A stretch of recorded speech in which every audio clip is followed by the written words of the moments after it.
Doctor, bienvenido. Buenos días, muchas gracias. Gracias a usted por ayudarnos a transmitir este mensaje importante para nuestra audiencia, para que nos conozcamos sobre todo y para que sepamos que tenemos que estar muy pendientes y alertas a cualquier síntoma que nos pueda indicar que podemos estar empezando un cáncer. Sí, señora, estamos celebrando o celebramos el 17 del Día Internacional del Cáncer de Pulmón y la Liga Colombiana pues a nivel nacional ha hecho un llamado muy importante para prestarle la mayor atención a esta patología. Cuando hablamos de cáncer de pulmón, lo primero que uno piensa es las víctimas pueden ser o son en su mayoría las personas que fuman, pero no necesariamente. No necesariamente. El mayor factor o el factor que mayor riesgo presenta para generar un cáncer de pulmón, por supuesto, es el cigarrillo, pero eso ocurre en el 80% de los casos. Hay otro 20% de pacientes que no obedecen básicamente a este factor de riesgo y sobre todo pues hay que tener mucha atención porque el cáncer de pulmón en su mayoría al principio es silencioso.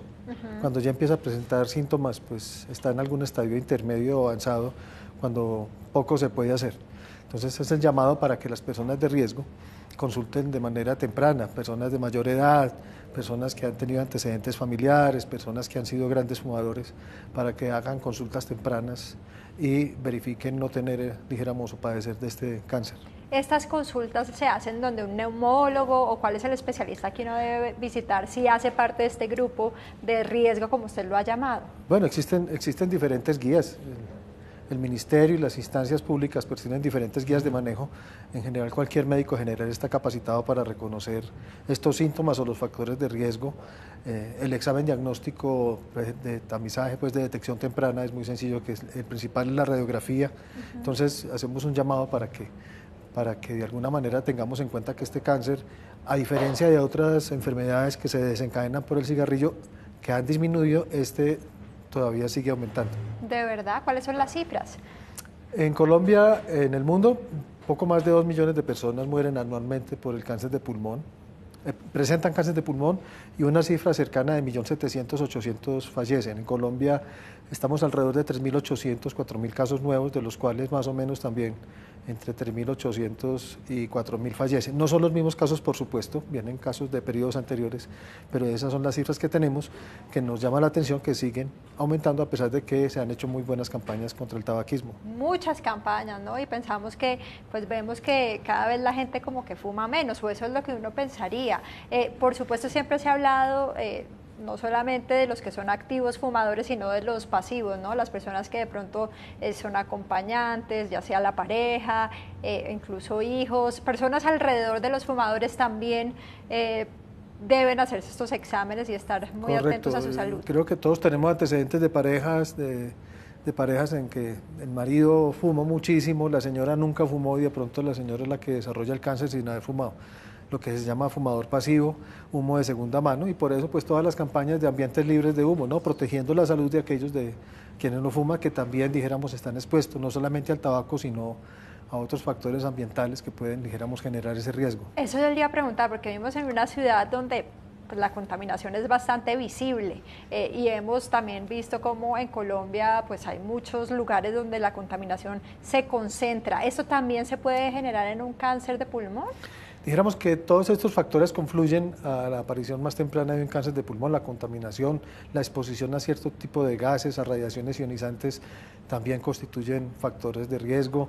El eje cafetero y Antioquia son, por ejemplo, los departamentos que mayor estadística tienen en cáncer de pulmón y adicionalmente en zonas donde hay minería. Entonces sabemos que la exposición a muchos elementos del ambiente pueden, dijéramos, ayudar a que se genere este riesgo. Doctor, si una persona ha sido fumadora, fue fumadora muchos años, pero digamos lleva ya 10 años sin fumar, logró quitarse ese hábito con mucho esfuerzo y hoy en día está limpio, igual sigue siendo susceptible. En ese periodo de tiempo, de 5 a 10 años, ya logran reducir a la mitad el riesgo, es decir, ya han disminuido de manera significativa el riesgo de padecer cáncer.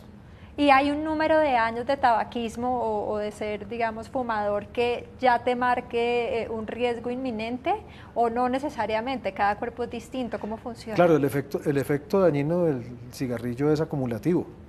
Por lo tanto, en algunas personas será más susceptible a otras y los daños pueden irse generando de manera acumulativa, de manera diferente, a distintos ritmos. Lo que sí sabemos es que cualquier tipo de inhalación, inclusive hoy en día también se habla del cigarrillo electrónico, genera cambios a nivel microscópico en las células pulmonares, sobre todo bronquiales, y esos cambios de alguna manera predisponen al cáncer, pero de un cigarrillo que uno se fume ya hay cambios, ya empiezan a generarse cambios reactivos inflamatorios en el pulmón. ¿Qué puede hacer la gente? ¿Cuáles son, digamos, que esas medidas preventivas que se pueden tomar, además de no fumar? Bueno, lo que nos dice la Organización Mundial de la Salud es que si nosotros tenemos hábitos de vida saludables, que es muy difícil tenerlos en las grandes ciudades como Bogotá, como alimentarse bien, caminar de alguna manera media hora diaria, que le suba a uno el ritmo cardíaco, frutas y verduras, evitar sustancias nocivas como el tabaco y el alcohol, estamos disminuyendo casi un 50% el riesgo de padecer el cáncer en general. Y en el caso del cáncer de pulmón, pues obviamente el tabaquismo se convierte en el mayor factor y existen otras exposiciones ambientales muy específicas ya de gases raros que de alguna manera ya desde el punto de vista laboral se tienen las precauciones debidas para evitarlo. ¿Cuáles son esos síntomas de alerta? Lo que dijimos, que el cáncer, como muchos otros cánceres, es silencioso. Obviamente el principal síntoma, el más frecuente y el que todos conocemos es la tos persistente que no para. Como una tos acá seca. Claro, exacto, una tos a veces irritativa, a veces cuando desgarran con la tos viene con sangre. También la asfixia es otro de los síntomas, o infecciones pulmonares, hay muchos síntomas ya. Lo que sí tenemos en cuenta es que ya cuando empezamos con este tipo de síntomas ya debemos estar por un estadio intermedio o avanzado, donde ya dijéramos las posibilidades de curación con cirugía, quimioterapia y otros tratamientos se reducen. Muy bien, pues gracias, doctor. Cuéntenos entonces, en el marco de esta fecha, ¿qué más actividades van a estar realizando? La gente, ¿dónde puede investigar un poco más? ¿Hay una página web? Sí, en la página web de la Liga Colombiana contra el Cáncer pueden consultar más sobre el cáncer de pulmón. A nivel nacional, las ligas contra el cáncer están haciendo campañas educativas frente a este tipo de cáncer y no solamente concientizando a las personas de su detección temprana, sino también a las instituciones. Muchas gracias, de verdad, le agradecemos haber estado con nosotros en Despierta Bogotá. Son las 7 de la mañana, 24 minutos. Vamos a una